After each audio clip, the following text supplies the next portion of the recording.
In my personal opinion, Mike Clum's documentary about Boogie2988, aka Steven Williams, is the most important piece of content that has ever been created about Boogie. There have been really good documentaries in the past, people like June the King come to mind, but the level of insight we're able to get from him actually being in Boogie's house, following Boogie around and forcing him to talk about these awkward topics is unparalleled. And I have seen a lot of people saying already that, like, you know, Boogie's in charge of what he says and does on camera. He can spin the narrative of this documentary any way he wants to, and while that is true, I think his attempts to spin and seeing that play out and seeing how he wants to be perceived by his audience is still very valuable information into his mindset. Two quick disclaimers. One, there is a lot of gross stuff in this documentary. Boogie is currently dating a 20-year-old, and there are some scenes of them being intimate, and while there's nothing against terms of service, that is as gross as you find it to be, so beware. And also, this is my commentary on the documentary, so there will be a lot of talking. If you want to watch the documentary on its own, it is free on YouTube, and it will be linked in the description.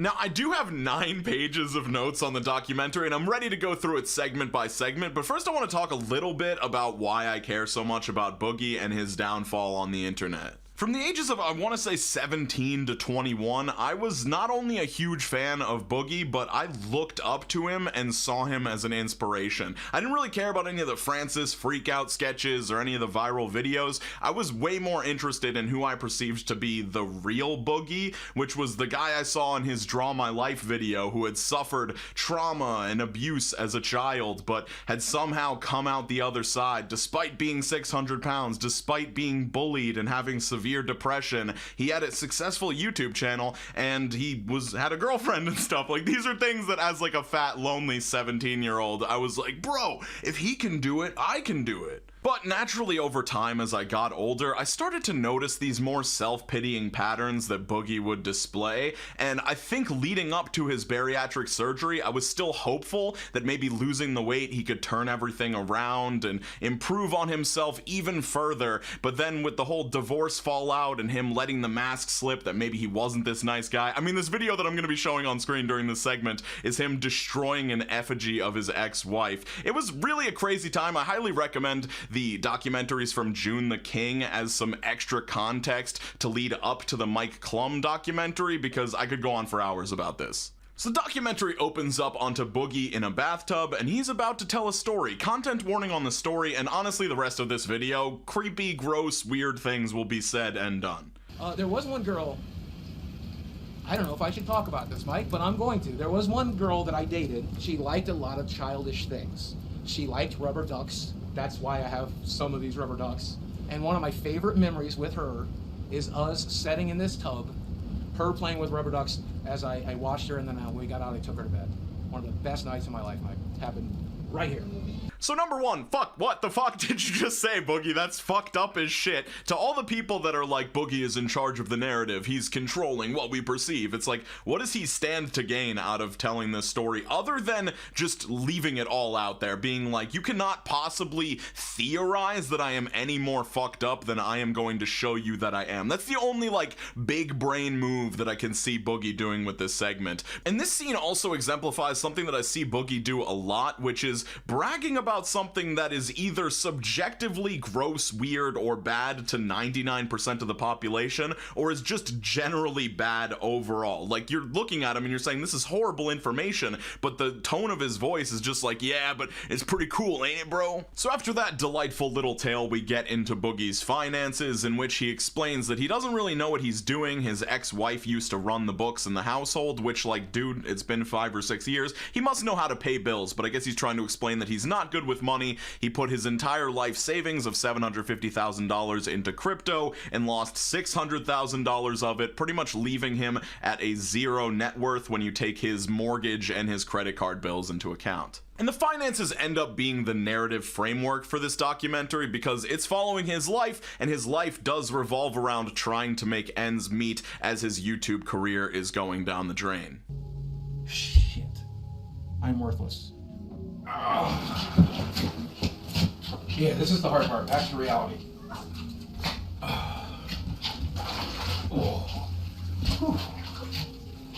This is the one the ladies love. I call it my meat apron. I have 2 meat curtains. There's a second one. I have 2 glorious meat curtains. I don't like showing it to people, and people don't like seeing it. So that's why I'm going to die alone. This is one of the first points in the documentary where I'm just like, bro, what the fuck are you talking about? So one, you're like, I don't like showing it, and people don't like seeing it. There is a camera pointed at you right now, bro. And then 2, I'm going to die alone. He was previously married, and he was 200 pounds fatter than he is now. Like, I don't understand. There's no logic to the things that Boogie says. I do not know what his goal with these statements is. Well, my real name is Steve Williams. I'm known online as Boogie2988 because there's a lot of famous Steve Williamses, and I'm not one of them, right? Bro, shut the fuck up. Like, he implies so many times throughout this documentary that he is actually very famous and very important, but in this scene, oh, it's gotta be the self-deprecation. There's a lot of famous Steve Williamses out there, but me, I can never be one of them. I have to be Boogie2988. Boogie then explains his rise to fame on YouTube with comedy sketches and life vlogs, and then it goes on to compare his 2018 average views per video of like 200-something thousand to his 2023 average views at around 17,000 per video. And then we get back into finances where he made $5,700 this month, which seems like a decent amount of money, but his living expenses are somehow $7,800. He does a breakdown later in the video, but it still sounds like a fuck ton to me. But the other day, the audio on this TV started to go out, and whenever it would make like S sounds, it would crackle. And so I know I'm budgeting, but I immediately went to Amazon and bought a sound bar for $100. And then the next day, the TV stopped crackling. And now I have a $100 sound bar that I don't need. Okay, Boogie, I know your wife used to run the finances, but you have to know that when you buy items and then you don't need them and only one day has passed, there's usually this thing called a return policy, especially if you have never opened the item. Like, this $100 could be back in your pocket tomorrow. But I know I'm supposed to be budgeting right now, but because that's my TV, because that's my only source of entertainment, because it's the only thing I do, it's one of the only things that bring me peace, like, I'm like, I have to be able to hear my fucking TV. But that's every addict, right? Like Mitch Hedberg said, I'll just do enough heroin, and then he like OD'd on heroin, right? So I guess every addict tries to manage the addiction, but I don't know, man. Feel free to call me out if you think I'm nitpicky, but like, I know that like the drug addictions and the scary addictions are not the only type of addiction that exists, but there's something about invoking the name of a beloved comedian who struggled deeply with addiction like Mitch Hedberg and comparing it to you collecting toys that it just makes me want to jump out a fucking window. Like, it's so hard to hear, but I get it. He clearly does have a consumerism addiction. And then on the topic of horrible uses of your money, the documentary switches from Star Wars figurines to, let's say, Boogie's relationship with escorts, paying women to spend time with him. From LA, and I get a message on this website, you can probably guess which one, from this guy who looked a lot like Boogie.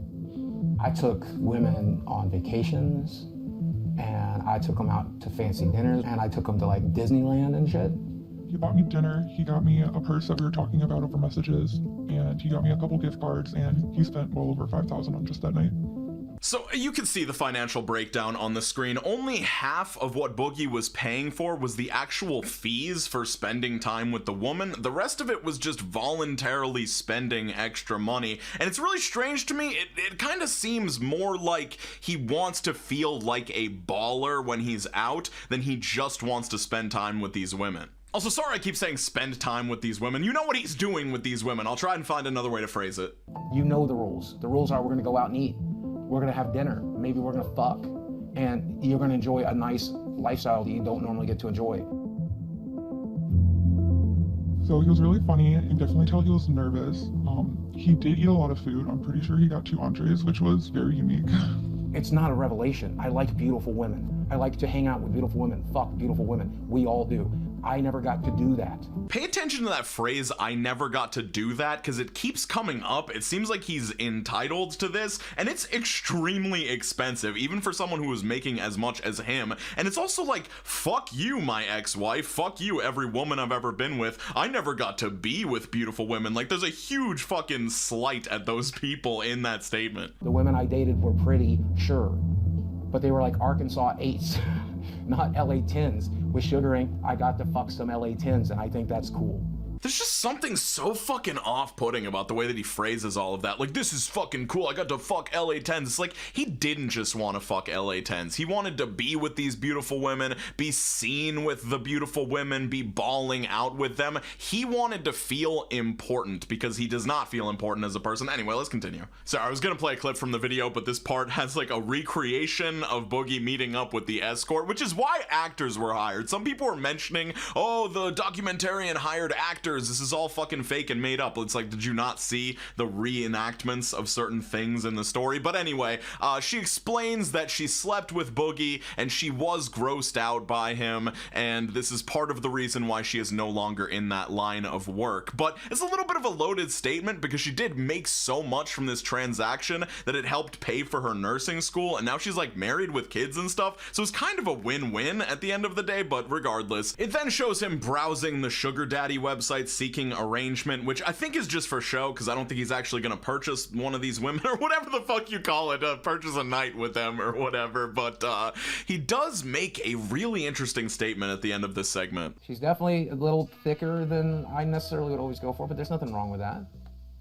So I deserve to go to Disneyland with a beautiful girl, right? I deserve to go to New York and explore Times Square with a beautiful girl, right? Like, I deserve that, and I want that, and I've never had it.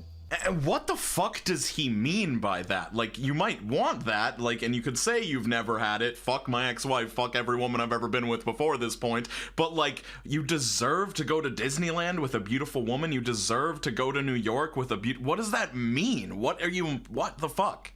Man, if I had that money back, that would be half of my mortgage right now. That $1,000 is my entire health insurance payment. I don't know what the prostitutes did with it, and I hope they spend it in good health. But I sure could use that shit right now. So according to the documentary, he actually spent $200,000 on escorts, and his house is around $250K. So it'd actually be more like 80% of his mortgage payments. And also, it seems like he's paying double the price every time he goes out with one of these women. Like, he could have literally just gotten a hotel room and, you know, gone in there and done his thing, and he would have spent half of that money. You wanna go for a walk? So he knows. You can't tell me he doesn't know. Leo, baby, I know. We'll go in a second. I gotta prep your brother. He's great. He's actually, I actually really love him a lot. I decided to include the dog scene, not because it's like, oh, nice Boogie moment, he's good to his animals, but just as a testament to how pure dogs are, that they can humanize him in this moment. Like, it's not Boogie being good, it's the dog's pureness rubbing off on him for a moment in time during this documentary. And immediately after the dog scene, we transition into Boogie having to sell some of his Magic the Gathering cards in order to make his mortgage, which is relatable. I've had to sell video games in the past. A lot of people have to sell stuff that has sentimental value to them just to get by. I don't feel bad for Boogie, but it's relatable. But then he manages to turn this smart financial decision into a poor one. I'll sell it all. And I'm going to sell enough to help with the mortgage, but I'm also going to sell enough to be able to play Magic tonight. Because I don't want people wondering why I'm not there. I don't want people, like, knowing I'm broke. Like, that's embarrassing. I can't afford $30 to play Magic. So I'm spending $30 to play Magic tonight. So to be completely real, obviously the $30 is not going to make or break him. It's just the rationale that's really bad. Like, I feel like he's way past the point of like, oh, I need to spend money to keep up my vanity or whatever. It's like, one, people probably aren't going to think too deeply into it. You're just not there. You could be streaming, you could be doing something else. There's a million reasons why you could have not shown up, and they probably won't think about it 10 minutes after the event starts. Okay, so this month I need from you about $1,000 to make mortgage. So I need you to pick out like $1,000 for the stuff. Like, there's a couple of cradles in there. There's a City of Traders in there. Well, I can do 200 a piece on this. What? Dude, I thought we were looking more like 400, 450 on each of these. 175 is what it's down to. Mm-hmm. Oh yeah. Those Good Lord, that took a beating. Fuck, these are reserved list cards, Glenn. Yeah. They're not going anywhere but up. Okay. Well, you say that, but the dual lands went down. This is a part of the documentary where it kind of feels like Boogie might be doing some acting. It kind of feels like him and a kid behind a camera video. Cringe as fuck, by the way. But it's so funny to watch him be like, these are only going up, after literally looking at his phone and seeing that they're going down. It was some good comedy. If that was intentional, good on you, Boogie. That was funny. Make it 3 chicken quesadillas. What's paying for this? Shit, you're paying me back my hair. Don't hurt. Yeah, we all look the same in a game shop. It's because we're fucking outcasts. We're in a kind of small town. We're fucking autistic as shit. We're awkward around women. We're awkward around people. We don't know what the fuck we're doing. So we've established that I don't like it when Boogie does this style of self-deprecating humor, but that on its own is okay. It's just when he does this kamikaze style attack where he's like, let me take down everybody else that goes to this gaming store with me, it is deeply unlikable. And then I come back here and I'm looking at all the shit I need to sell, and I'm surrounded by all the shit that I bought for YouTube videos and stuff, and it's hard to not think about what a fuck up I am. But that's why I go to the arcade. That's why I go to play Magic. That's why I have. Sorry, I just have to point out the still unopened soundbar next to him that could earn him $100 whenever he would like. Have my friends over, because for just a few hours, I'm not that fuck up from YouTube. I'm just Steve Williams. I'm just me. Now, once again, I do not feel bad for Boogie in any way. I've completely numbed over to any of his pity me techniques over the years, but this is, once again, relatable. I understand having bad things going on and wanting to escape from them. Sometimes doing things is better if they don't cost you money and make your financial situation worse, but I totally understand wanting to get away from whatever is bothering you in life. Oh, this is my Saturday night crew. We get together every Saturday. We eat pizza, we play Magic, we play board games, we do Smash Brothers. Okay, so I have $1 million question for you guys. Every Saturday we get together. Every Saturday I order what? Pizza, chicken fingers, tacos. Those are the things I normally get us, right? Like I normally spend like $100, $150 every Saturday to like feed us. And like I showed them my bank books today, and I'm not like, I've never wanted to burden you guys with this, but like I'm at a point where saving $300 a month would be useful. I mean, we've been telling you for years that we don't care about the food that much. Okay. Like, don't get me wrong. I like having snacks and soda when I'm over here because I don't eat those at my house. Right. But we've definitely said it throughout the years. Like, you don't have to feed us, but you do it anyway. So once again, this is a self-imposed cost in Boogie's life that he did not have to be paying for. The guy says, I believe the dude when he says, we've been telling you for years, we don't need snacks, we don't need you to buy all this stuff. But once again, I would just assume that Boogie probably wants to ball out. And guess what? He probably also wants that good food. Like, I'm a big fat guy myself. I understand that we like to eat good food, and if there's an excuse to have some good food, oh, everybody's over, everybody's having the food. Of course, I'm gonna have a couple slices as well, but he didn't need to do that, and he could have been saving $300 a month way before this. Now, it is good that he's trying to cut it off now, but it's probably too little too late. When are we going to start bringing girlfriends around?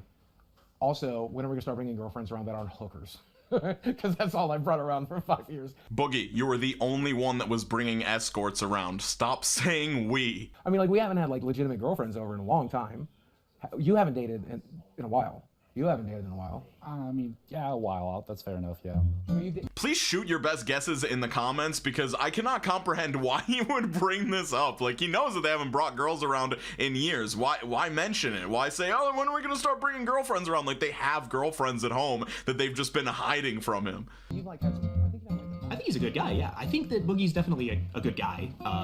He loves his friends and his family, and he cares about people a lot, and he cares about what people think about him a lot. He's a fun person to be around and to laugh and make jokes with. Sometimes we open up and we have like really personal conversations, and I enjoy getting to know him in that way as well. Willing to do things for us. He's offered to, take care of us or offered us a room if he needs it. He's still going to make some of the same jokes. We all have a sort of dry sense of humor. Sincere kindness. It doesn't always show up, but he does have a lot of compassion for people. I think he's just a guy with good and bad. But I don't think he's as bad as a lot of corners of the internet think he is. I think as long as he stops tweeting the N-word, he'll be fine. The N-word is just a word. Prepare yourself, giant brain takes from Boogie are incoming right now. If you guys left and these cameras weren't rolling and I was sitting here alone in the dark and I said the N-word, there's no magic power to it. So say it. Oh, no, I'm not going to say it on camera where it could hurt somebody. But even when he's trying to be edgy, he can't help but ride the fence. Like, don't get me wrong, I don't think Boogie should be saying the N-word, but if he's gonna have this take, why is he, like, immediately back off it and be like, well, no, it can actually do some harm? I like offensive humor. I like dark jokes. I say fucked up shit. I think the darker something is, cancer, murder, child, the darker it is, the more important it is to make jokes about it. So first off, this whole concept of like the darker the concept, the more important it is to joke about it, that's like not an original opinion. I've definitely heard it somewhere else. But remember this thing about Boogie loving dark humor when he's later at a comedy show and somebody targets him and his 20-year-old girlfriend to poke some fun at them. So the next segment is about some edgy jokes that Boogie made in 2019. I feel like the only point of relevance here is that this was when the mask was starting to slip and his Twitch personality was really being contrasted against his nice guy YouTube personality. Go for YouTube. I'm a black person. Sparkle, I'm glad to hear you're still black. And thanks for 2 months of support, man. That's a lot of money, I guess, for a person of color, or is it not? I don't know. But where it really went south is when one guy spent like a month of his time gathering every link, every video clip, everything I'd ever said or done since 1998, and he compiled it into this one huge Megathread. It's like 10, 15 pages long. And every time my name would get mentioned on Reddit moving forward, they would all link to that Megathread. Well, these people on Reddit began to bombard my sponsors to make me look as bad as possible. Every time I got a new sponsor, they would bombard me. And eventually they dropped me. So in reference to this Megathread where all this bad stuff about Boogie was compiled, it was kind of a frustrating time in Boogie's history because he was really taking the mask off and exposing who he really was on his Twitch streams and still trying to be the Mr. Rogers type on YouTube. And it was a time where a lot more negative information about Boogie was coming out. The issue with the Megathread is that they also decided to include like a bunch of speculative stuff that wasn't really confirmed, and so it allowed Boogie to write it all off as all being lies when some of it was completely valid. The doc then flashes his annual change in income from 2018 to 2022. In 2018, the dude made $500,000. That's like $40K a month. Insane money. And in 2022, he made $26K. So massive change. I do not like Boogie, as I've established, but it would be difficult for anybody to make this transition in lifestyle, and it does not seem like he did. Are you ready? Are you ready to step back into 1988?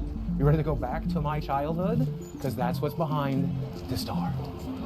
Boogie then visits a video arcade. It seems like a very nostalgic experience for him. He plays some Pac-Man. He talks about, oh, I'm just like Pac-Man. I'm round and I'm running around and eating everything and I'm being chased by ghosts of my past. Probably not the first time he's made that joke, but whatever. It's kind of a wholesome scene, I guess, as wholesome as you can get with Boogie. But he does end up twisting his ankle on the way to the bathroom, so he managed to injure himself in the process. So I don't know. It could fucking be today. Do I think I'll make 50? Yeah, probably. That's only 2 years away. Do I think I'll make 60, which is 12 years away? Probably not. Here's everything that's wrong with Boogie. Low testosterone, testicular hypogonadism, sleep apnea, swelling due to blockages of lymphatic flow, seborrheic eczema, chronic back pain, protein in urine. That's from kidney damage, folks. That is everything keeping me alive. We have losartan, tramadol, bupropion, sertraline. Did I deal with back pain? I deal with nightmares. I'm always tired. I don't know the last time I did sleep. Otherwise, if I don't wear this machine at night, when I'm supposed to be sleeping, I'm actually drowning in my own fat. High blood pressure, history of gastric bypass, intestinal malabsorption, vitamin D sufficiency, because like most gamers, I hate the sun. Morbid obesity, major depressive disorder, major anxiety disorder, history of diabetes mellitus, blood pooling in veins, varicose veins of the legs with complications, degeneration of lumbar or lumbosacral intervertebral disc. That means my back don't work so good. History of basal cell carcinoma, that's cancer, and of course I can't breathe so good, so asthma and allergies as well. So, it's a waiting game now. I decided to play that scene in full to show this is another kind of bragging situation. Like, I know it sounds crazy, like I'm gonna sound like a crazy person when I say, oh, he's bragging in this scene, but it really feels to me, as someone who has a lot of experience with Boogie, that he enjoys listing off all of these maladies because they are reasons why he cannot do things and justifications for why he will not do things. And that fucking last line he said there, so it's basically just a waiting game. It's not a waiting game. There are things that you could do to improve your health. Are they going to fix everything on that list? Absolutely not. But could they give you 5, 10, 20 more years even? They absolutely could. And it's just about making the best of it. Just enjoy what you got when you got it. Sometimes that's a chicken quesadilla. I wanted to make like a documentary that was generally entertaining. You realize, wait a second, everything he says is depressing. Everything he says is like the saddest shit I've ever heard. I gotta give a massive shout out to Mike Clum because he spent so much time with Boogie creating this. I've spent 3 days in my home, thousands of miles away from Boogie2988, just covering the documentary, and it has been deeply frustrating and depressing. But at the end of the day, I do think that is what Boogie wants. I think if there was any control of the narrative that Boogie had, it was to elicit pity. Even if he looks bad in the process, he still wants you to pity him. So in order to break up the documentary a bit, Mike consults with a YouTube consultant, Dr. Todd Grande, a YouTube psychologist, based cool as hell. We love Dr. Todd Grande in this household, and a comedian who I think only has one line in the documentary. Well, he's losing what made people originally like him. It could be as simple as just that positive attitude. Why not use your only life to make the lives around you better? Fuck you, it's none of your fucking business. It's my body, it's my choice, eat shit. And over time, in the content, we see this shift where he starts to become more interested in money. I just like making content. I just like talking to a camera. I just like doing cool stuff. I just want ad revenue. I just want YouTube to pay me a fair amount. That's all I've ever wanted, right? And his concerns about money. If I could teach you anything, it's to hold on to the money you get.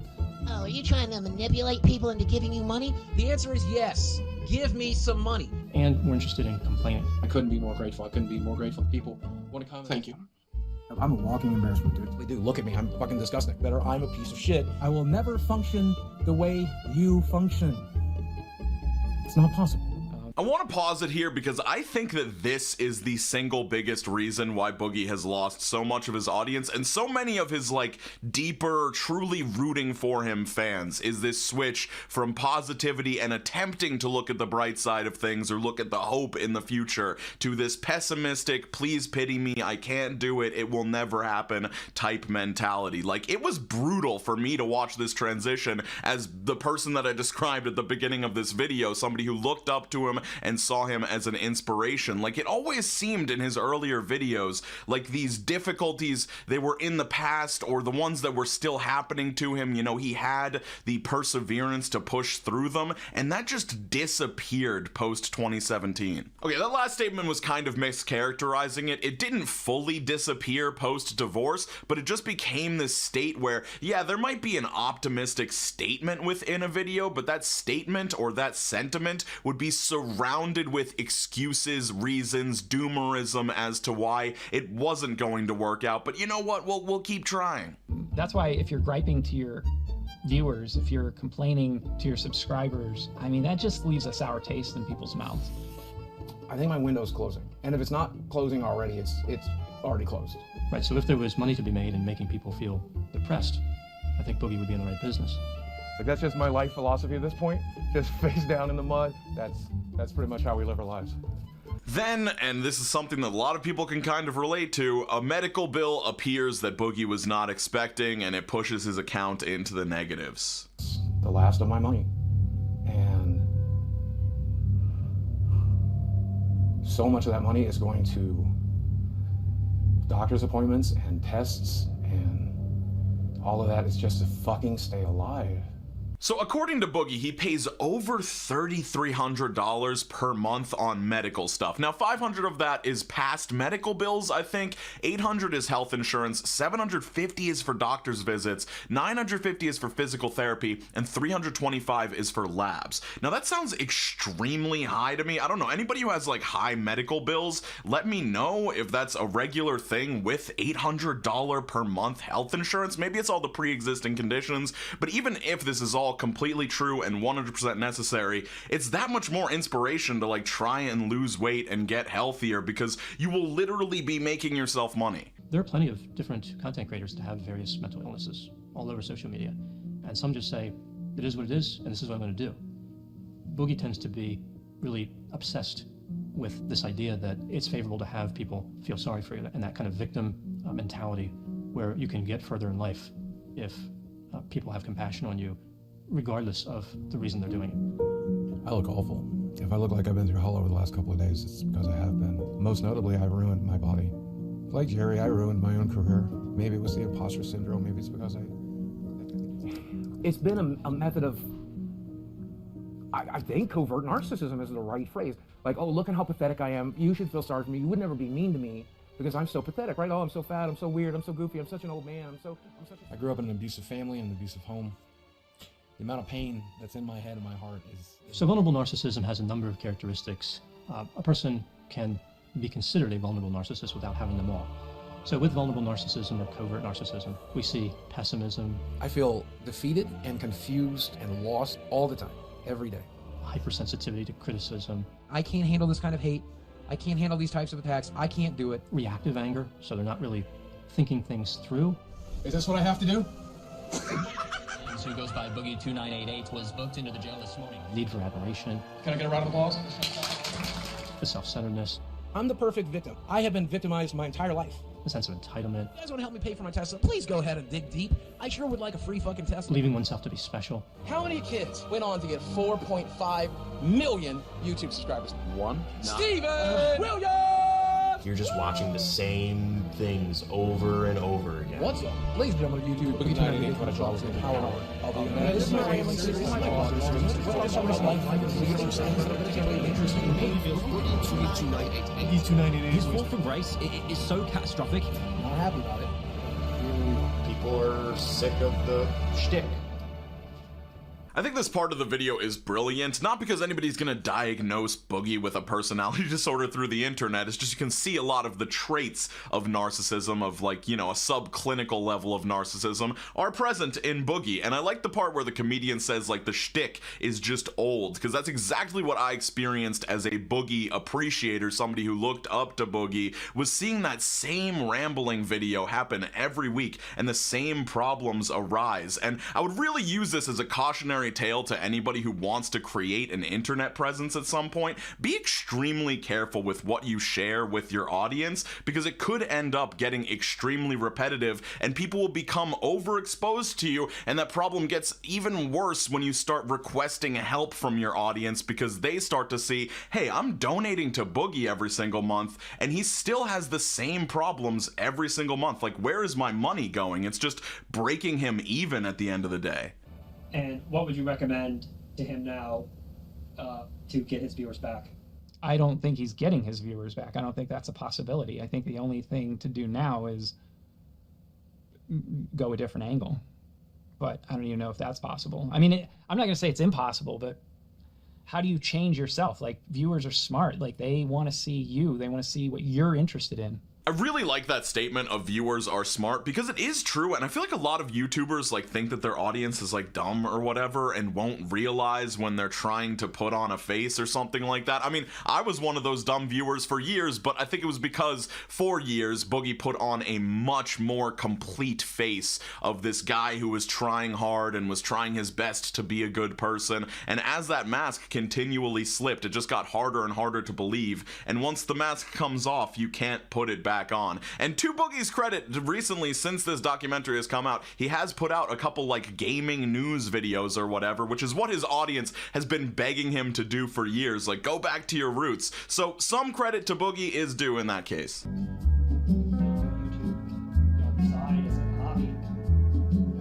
So in this segment, Boogie attempts to get a job. Heavy quotes on attempts. I have a longer video on this segment that goes really in depth. If you're interested, it's the most recent video on my channel, so I will cover it pretty quickly here, but he botches the entire thing. I can't tell if he's intentionally botching it for content, intentionally botching it because he doesn't want to get a job, or just is this incompetent. He spends most of the interview listing off physical problems that he has, listing off mental problems that he has, talking about how his YouTube career gives him a reputation that might hurt his ability to get a job if employers Google him, and he also leaves out essential skills and things that he has done that could help him. Like, instead of saying, hey, I used to design websites for 7 years, he says, I worked in the adult film industry for 7 years, which is like stupid as shit. He wasn't actually in the industry, he was just designing the websites, which is a valuable skill, but instead he flips it into something that could potentially hurt his ability to get a job. And to this job recruiter's credit, she completely calls him out and reads him like a book. So I think there are some avenues you could explore. I definitely don't think it's impossible. but you have some challenges. Yeah. Lots of things in life are about your mindset, and you're using weight and disability. I can't. If that is the attitude that you're going to have when you approach everything, then you can't, and you won't. And at the end of the interview, she says that it's really up to corporate if he's a good candidate for them to send to employers, and corporate does not approve him. But the most telling thing about this entire segment is what Boogie says to Mike the documentarian after this whole job search thing goes awry. Hey, Mike. Listen, dude. I know we're making this documentary and everything, and I know you think I need to get a real job, but I just want to let you know I'm not going to. I'm not going to walk into some job when I have 4 million subscribers on YouTube. I'm one of the original YouTubers. What I'm going to do instead is go back to making content, go back to telling stories and entertaining people and making money doing it. You want to check back with me in a couple of months? Let's see how things are going. All right? So yeah, just a very diva-ish moment from Boogie here. And yeah, maybe he's trolling, maybe he's acting, maybe he's playing it up for content, but it's really fucking hard to listen to him say that shit. It is extremely cringe. Yeah, so I mean, things aren't great. People are still mad at me on YouTube. My view numbers are pretty much close to zero. I'm having trouble breaking 10K on an upload right now. And not everything is bad. I've got at least one good thing going on. Can I show you?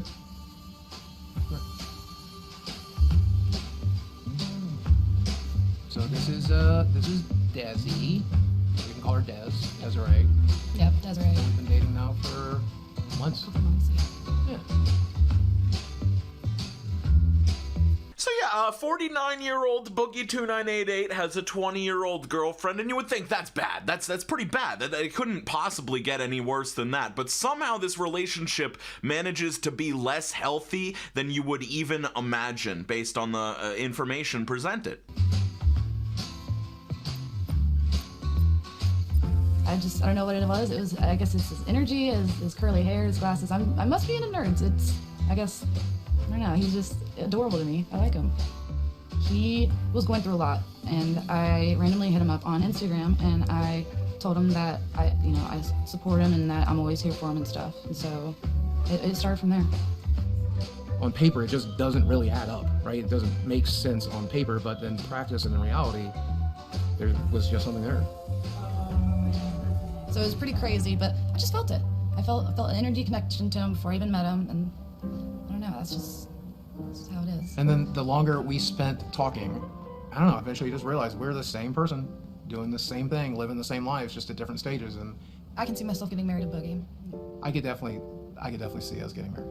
In fact, we may or may not have talked about it a little bit, and we may or may not sit around fantasizing about it and thinking about what it's going to look like. And I called you wifey the other day, and you loved it. You were so there for it. So marriage, all that good stuff. They have been together for like 3 or 4 months at the time of this being filmed, and she moved in like 2 months into them knowing each other. If I proposed right now on camera, what would you do? I'd say yes. That's a good sign. Boogie has improved my life tremendously. He just makes me happy, the happiest I've ever been. And I'm not alone, and so that he just completes me. So focus on that statement, I'm not alone, he completes me, because that seems to be like a big part of this relationship. It is established in some of the deeper clips that were not included in the documentary that this is her first real relationship and she doesn't like to be alone. And I have absolutely no problem with this 20-year-old girl, but I think it makes it worse that she does not appear to be some gold digger or somebody that's just waiting around for Boogie to die. She seems to legitimately love him, or at least whatever she thinks love is, and view him as her support system entirely, and it just makes it so much harder to fucking watch. Growing up without a father figure has its challenges. Like, you just don't have that support system that you would, and the advice that you need, and so it's just difficult. I don't ever want to be alone. That's another thing. Maybe that's why I have stuffed animals. I don't ever want to be alone, and so it's just nice to have company. So sorry if I misspoke. She moved in after 3 months of dating, a very reasonable time to move in, a very reasonable amount of time to be talking about marriage, especially for a 49-year-old man who already has been married and divorced once. Like, it makes more sense for a 20-year-old to, like, get into her first relationship and be like, oh, yeah, marriage, it'd be so cool to walk down the aisle with you. But for like an almost 50-year-old man, it's just fucking wild. But she's doing a lot of stuff around the house. She's taking care of things. I mean, Boogie is definitely benefiting from this relationship. She's not just like a leech on him or whatever. You know, I used to have a theory, Mike, that if you are a 40-year-old man and you have a Snapchat, that means you're a creepy dude. Turns out my theory was right. I have a Snapchat and I am a creepy dude. So once again, that statement kind of reminds me of the duck story at the beginning of the documentary, and it's like maybe Boogie's just going fully mask off. He just wants people to know that he is this guy, and you should not expect anything more of me. This is who I am.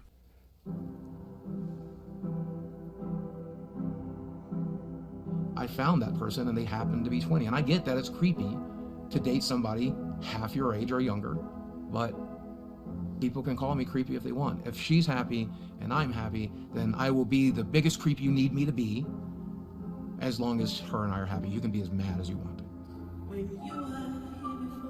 Sexually, we both seem to be having an excellent time. And you know, Boogie makes it so fucking hard not to break community guidelines when I'm talking about him. Like, oh, it's so frustrating. I hate the way that he talks. Okay, so the documentary shows like various scenes of intimacy between him and his 20-year-old girlfriend, and it's just fucking hard to watch. I was gonna say I had to see it, so you have to see it, but no, I'm not even gonna do that to you guys. But now we get to see my favorite scene, which is where him and his girlfriend go to a comedy show, and this is the part where, oh man, I'm a big fan of dark comedy. Yeah, let's see how Boogie feels when it gets turned on him. A little lot today. I had a friend tell me I look like a samurai on vacation. I was going to ask if you could see it, but... in the front here, and I think, what are you, a YouTuber or something? Yeah, I've been on YouTube for about 17 years. You've been on YouTube for 17 years? Yeah, 4 million subscribers. Okay, and this is your girlfriend, who is much younger than you, suspiciously... She's that, you know, it's never good when you say, well, she's an adult. Is this a sex trafficking situation? You keep looking at him and never answering the question. I'm just kidding. And I hate it when people single us out. I hate it when people like... We're gonna do that though, it's to be expected. You're right, we're different, but... Fuck them, right? Yeah, fuck. Fuck them.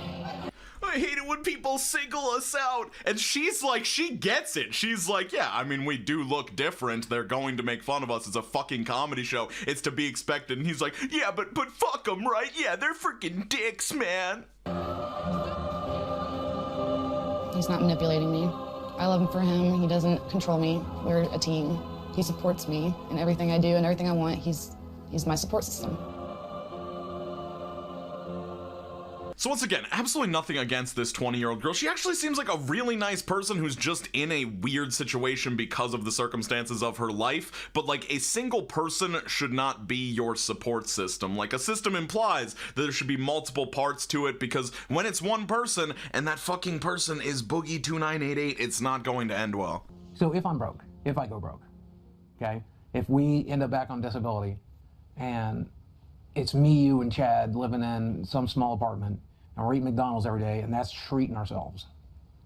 You gonna be able to handle that? Yeah, I guess it's me, you, Chad, eat McDonald's every day in our small, cute apartment. Because, I mean, I'm hopeful that people will go back to watching us on YouTube. I'm hopeful that people will, like, you know, I can go back to live streaming full-time again and do, like, 6-hour live streams like every other streamer and, like, grind it out. But, I mean, there is a very real possibility that one day I won't be able to do that anymore, and we're gonna have to live off of whatever we can. Are you prepared for that? As long as I have you, that's all I need. I don't even know what to say. It's like, this is one of the issues, one of the many issues with giant age gap relationships like this, is like the older person is implied to have more experience and like know what they're doing. Boogie clearly does not, and she's just kind of following his lead with some naivety and some optimism, saying like, yeah, it'll be fine. It probably won't be fine. Like, there are a million other things that could go wrong, and you won't be eating McDonald's every day, because guess what? McDonald's is fucking expensive nowadays, but anyway. Have you ever thought about the fact that she's just waiting you out and trying to take your 401k when you die? I'm broke. You're broke? I'm broke, yeah. 4 million subscribers. This comedian just is so spot on. Like, it's why did he even bring up that he has 4 million subscribers other than to brag, but he like doesn't have any of the benefits anymore of having that many subscribers. Even if he does go broke and has to sell the house, I'm still gonna be by his side. He's the only one that I love and I care about, and there's only one of them. And so I'm not just gonna up and leave him for money, because money's an issue. Because I love him, and just imagining a life without him is difficult. I mean, my biggest fear is dying on her. If I die in the next 2 or 3 years on her, that's just gonna ruin her life. So 2 things here. One, I just feel so bad for this girl, because like there is a difference between like getting attached to somebody, where sometimes if somebody is struggling really hard and you see yourself as someone who can help them, you end up getting more invested with them and having stronger feelings because you're so invested in keeping them okay.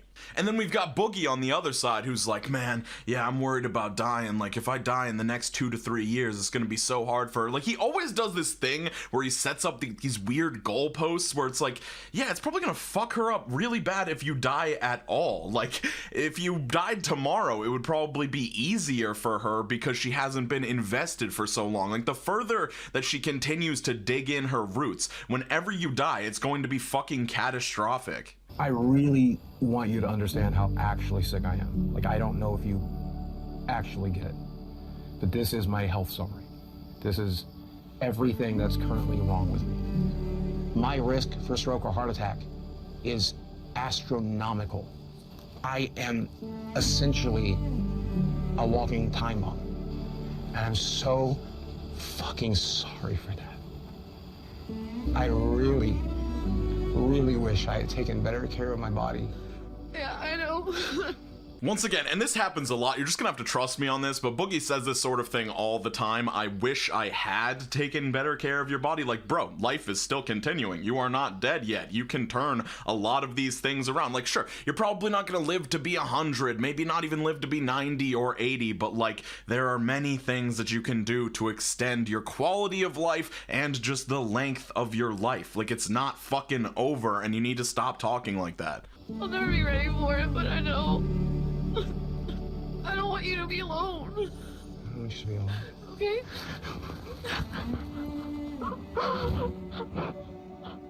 Bro, it just fucks me up when she says, I don't want you to be alone, because it's confirming everything that we fear, that like she will not want him to die alone, she will not want him to be alone for the last years of his life, so she must stay. And like, I totally, once again, think that she's genuinely has feelings for him, but those feelings are just being exacerbated by the fact that 1, she doesn't want to be alone, and then 2, she feels she can take care of him, she can improve his life, she can help this person who is deeply troubled.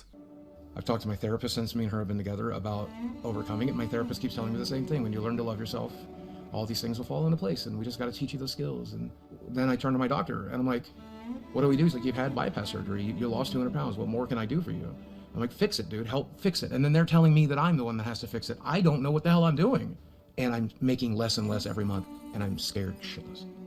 I don't know what he means when he says he doesn't know what to do. Like, I'm also a fat person who has been trying to lose weight for a long time, has had some success, but is still in the process. We know what to do. We know what needs to be done, so why would you make any illusion that it is not in your control? Like, even if you acknowledge that you're failing at it, just acknowledge that, but say, like, I can do this, it's just I'm having a hard time doing it. And now, making his way to the ring, Boogie2988. Hey, so Mike, I just got off the phone with Cuestar, and he has a boxing event coming up, and he's giving me a slot in the card. This is 800 pounds in 1 ring. This fight pays $10,000. Oh, no chance against me. Shut the fuck up. People are going to see me win this thing. This is where I turn it all around. Right here.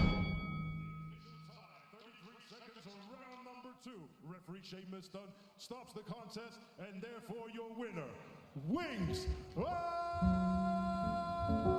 Shaman. Watch the way he hits my head. My brain got shocked with each one of those.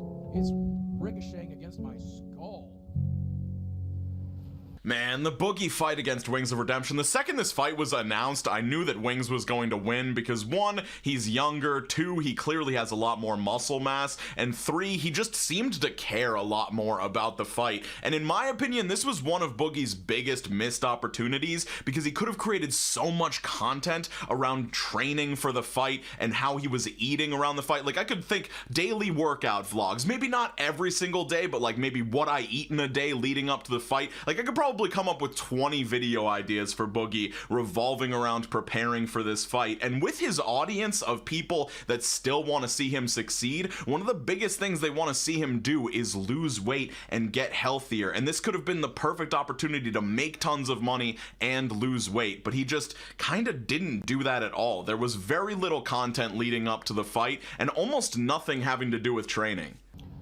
So since you guys were here last, I did have a bit of a windfall, which bought me some time here in this house. The problem with that is I spent more than $10,000 getting that fight together. So by the time all that was done, all I did was put that $10,000 back into savings. Being in the new relationship is great, but I mean, she can't help pay a $2,200 mortgage. So I really don't understand this whole statement of she can't contribute to the mortgage at all. Like, she's a 20-year-old person, she could totally get a job and supply some money to help out with that, but I think the issue right now is she is helping take care of Boogie around the house because he can't do it for himself. But if he was able to lose some of the weight, he could do more for himself and she could be freed up to make money of her own, and it's a win-win for everybody. Additionally, a lot of people actually recommend household chores as a form of cardio for people who have limited time because 1, they're getting things done around the house, and 2, they're moving around. So this is another win-win for Boogie that he's just kind of rejecting because he's used to his current lifestyle. Okay, let's go through my monthly bills for a second. My health insurance is $800. I have $500 worth of medical bills. I have $500 worth of utilities. I pay for doctor's visits, physical therapies, labs constantly. I still have to pay for the car that I drive. I still have to pay for car insurance. I still have to pay for health insurance. Diablo 4 came out. I had to buy it. Final Fantasy 16 came out. I had to buy it. Tears of the Kingdom came out. I had to buy it. That's $400 worth of video games right there. But if you take out all of it, you take it out. All I eat is sandwiches every day. All I do is sit here. I don't pay for any Netflix subscriptions. All I pay for is internet, utilities, medical bills, mortgage. If I pay for just that, I need $7,000 a month. I'm not making $7,000 a month, and I have no clue how to do it.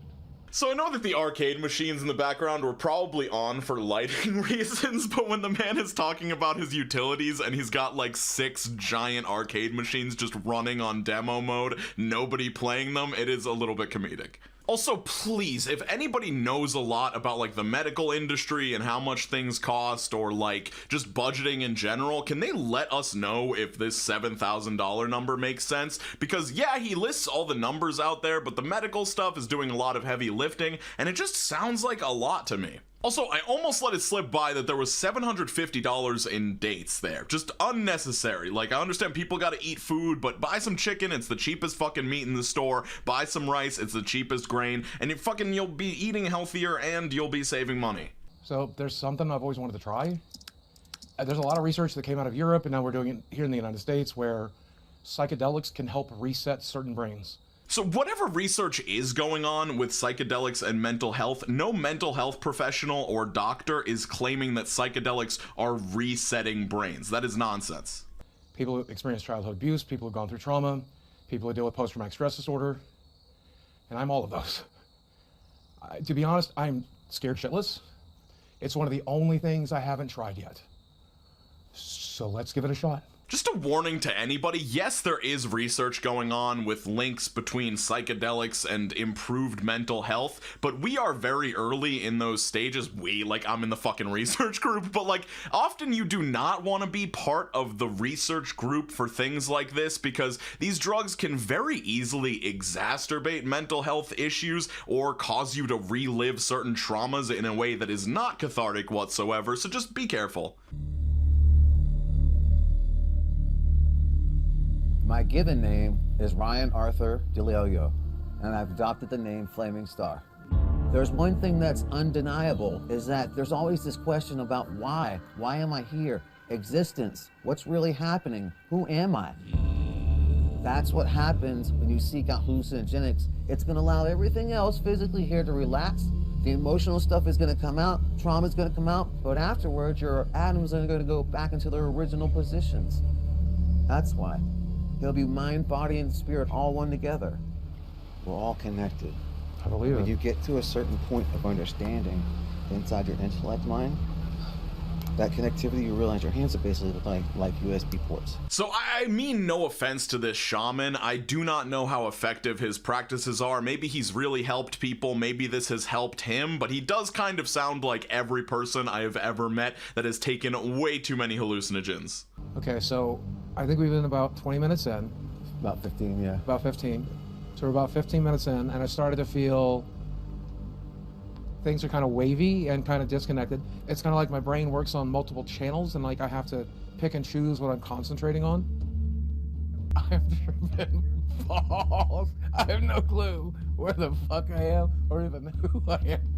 I don't. For anybody who's never done psychedelics, this is, in my opinion, the best part when you're just in a silly, goofy mood and the existential thoughts and that deep connections hasn't really started yet. I think that is far better than any of the really, really intense psychedelic effects. The fuck, I recognize. He's about to experience the second part of the realization of letting go. And we're gonna get to the other side of it. I told you they'd come. It's gonna get nice and bright in about 5 more minutes. Yeah. And the reflection in the water is really cool too. So what do you think was the first trauma that you experienced which basically set up like a defense mechanism for you? Man, yeah, my parents are just crazy. They're broken people. Parents? Yeah. Stewards. People who are like trying to oh, okay. Okay. Yep. That makes a lot of sense, doesn't it? What? Like, they don't, I mean, that shit doesn't matter. It really doesn't matter. That was the dumbest shit. Oh, and it happened so long ago. Like, I've just been waiting for the right time to just drop that shit. Sorry, this is going to start to sound like a PSA, but what Boogie's going through right now is very emblematic of a lot of trips where you feel like you're letting things go. You feel like, oh, none of this stuff matters. All this stuff that I worry about, it's really not that important. But what ends up happening is like the trip ends, it's the next day, and you have to get back to your normal life, and you start to realize that a lot of those things sadly do matter, and like they are still affecting you, even if you made yourself think for a short period of time that, oh no, they don't matter. And we will see this happen to Boogie the next day. So, when did you feel the need of this separate personality? Was that like what you used as a coping mechanism to socialize with? Well, that's exactly what it is, right? Like, I didn't know what the hell, I didn't know how to communicate what I was dealing with or what I was going through, and I just... Right, we put on these different faces in order to deal with situations in society. You try to give people what the hell they want. And then you felt like that was the need to make up Francis or other personalities? Yeah. So it's so frustrating to see this part because I think they actually get really close to something that's very important in Boogie's life, which is this whole idea of putting on a character. And he says, yeah, he wanted to like give people what they want, so he created personalities to be able to do that. But it would have been really cool if, like, instead of creating an alternate personality to give people what they want and treat people right and be a nice person, you could have just transitioned your main personality into that. But since he compartmentalized and created another personality to be that nice guy, the real thing never actually improved. Are you ready to let all that go? Yeah, please, man. Oh my God. This is the first time I've ever felt happiness. Wait, what? Happiness. Like, this is the first time I felt it. I was about to tell him, man, it's all kind of bullshit. It's all bullshit. Just all the things I've been worried about. Because you are the master of your own orchestra. It's a game, right? Just let him go. So it's up to you to choose. Steven, can you get up? Hello?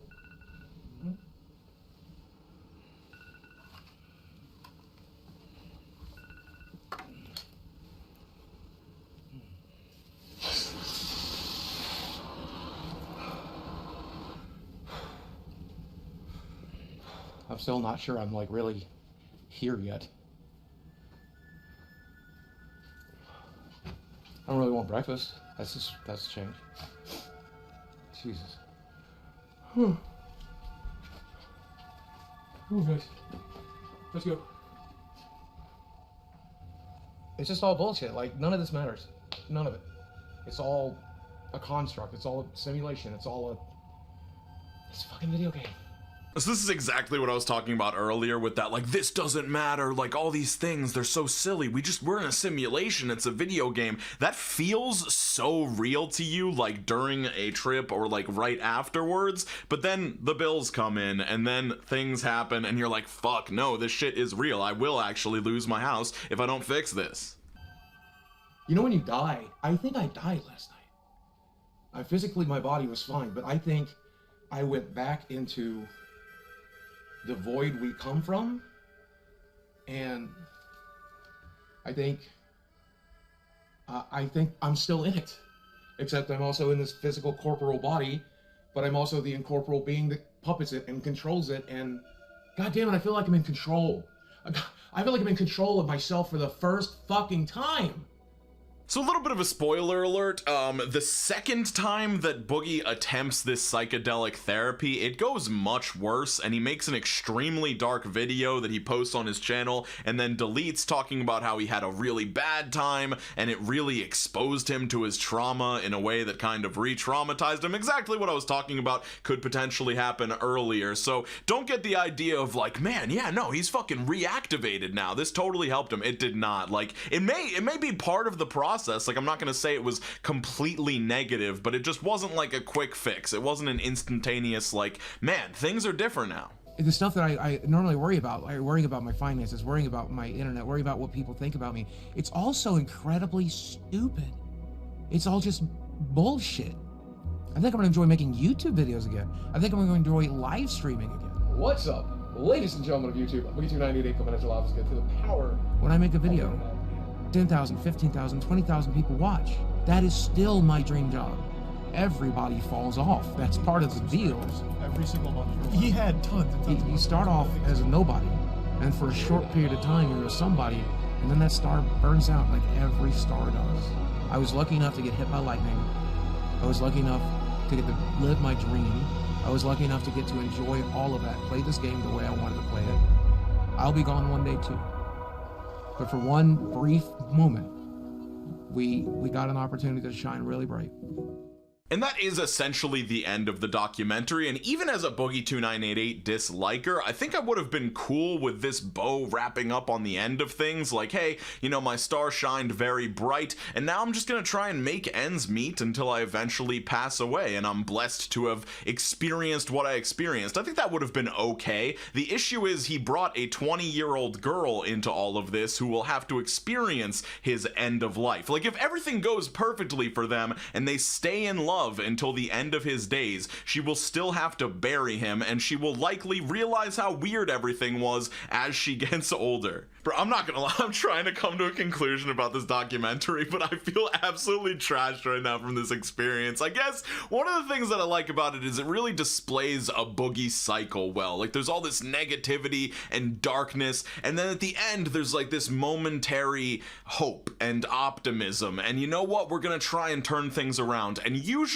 that period ends with another Boogie cycle of negativity and darkness and lashing out, so we will see if that happens. I have been keeping up with his channel, and it seems like this documentary and Mike Clum providing him with additional clips that weren't used in the full doc has sort of revitalized Boogie's channel. I'm seeing videos with hundreds of thousands of views. He's starting to post about video games again, which his core audience that still likes him is really happy about. So, you know, maybe there's a lesser bad outcome to this whole situation. We will have to see. I did want to give one criticism about the documentary. I wish they would have shown more food stuff. I know that they excluded the roommate. Boogie has a roommate that he's lived with for years from this documentary, so I don't know if the roommate does a lot of cooking, but you don't really see any cooking. You just see him go to McDonald's a bunch of times, but I imagine he's not eating at McDonald's or Burger King or Taco Bell for every single meal. meal, so it would have been interesting to see what his food existence was like. Because like I said previously, as much as having healthy choices can be difficult, if you have a supermarket around you, it is highly likely that chicken and rice are two of the least expensive options as far as groceries are concerned. Definitely far less expensive than McDonald's. If you're spending $15 on McDonald's, you could probably get like 4 or 5 pounds of chicken thighs or breast at Walmart for that money. So if I had to give some prescriptions to Boogie moving forward, I would say first off, just break up with the girl. Like, I know everybody loves each other, there's so much love in the air, but in reality, you will end up traumatizing this girl, and whatever outcome happens, the faster you break up with her, the less traumatized she will most likely be. Also, start eating healthier, start getting more exercise. Like, you doing your own chores around the house as a form of exercise would be so productive for you. You know, all of this is way easier said than done, but one of the advantages that I think Boogie has is that since things are so bad, there are a lot of choices for him, like eating food from the grocery store instead of going out for fast food, that are win-wins. Like, if he gets healthier and loses weight, those medical bills should hypothetically start to go down. So since things are so bad, they can also get exponentially better if the right choices are made. So let me know what you think. I know I probably sounded like an asshole a bunch of times in this video, but just understand that in my mind, there's all this background information about Boogie that would have taken way too long to explain that is coloring everything that I'm saying about him. I highly recommend checking out June the King's documentaries if you want more backstory. There are also like probably hundreds of other documentaries about Boogie that you can search for if you're interested in more content about him. I'll see everybody super soon. Make sure you're skating on to the best of your abilities and drinking a lot of water. Peace out.